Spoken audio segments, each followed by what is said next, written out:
আমি বিনম্র শ্রদ্ধা জানাচ্ছি আমাদের সবার প্রিয় বিধায়ক শ্রদ্ধেয় যাদবলাল মহোদয়কে যে আমাকে সুযোগ করে দেওয়ার জন্য। এইডস আমরা সবাই নাম শুনেছি এবং কিভাবে হয় আমি অতি সংক্ষেপে বলে দিচ্ছি, কারণ আমাদের সময় খুবই সংকীর্ণ, অনেক অনুষ্ঠান আছে। এইডস সাধারণত চারটিভাবে হয়।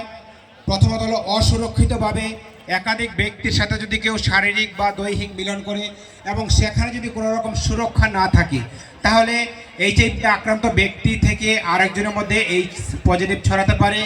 দ্বিতীয়ত হলো ইঞ্জেকশনের সিরিঞ্জ, একজনের ব্যবহার করা সিরিঞ্জ বা সুচ যদি আরেকজন ব্যবহার করে, যদি কোনো একজন ব্যক্তি এইচআইভিতে আক্রান্ত থাকে তাহলে তার থেকে আরেকজনের মধ্যে ছড়াতে পারে।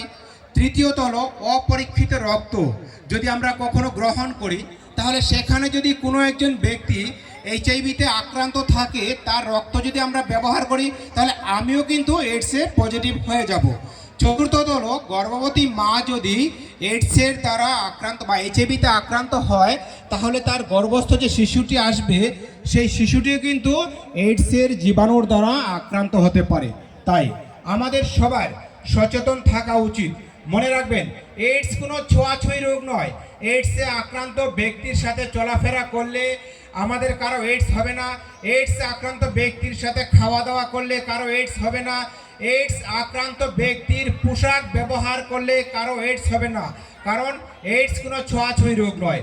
এইডস একমাত্র শারীরিক বা দৈহিক মিলন এবং রক্তের সাথে রক্তের মিলন যখন হয় তখনই একমাত্র এইডস ছড়াতে পারে। আরও যদি কারোর বিশেষ কিছু জানার দরকার লাগে, আপনারা 1097 এই 1097-এ আপনারা কল করুন।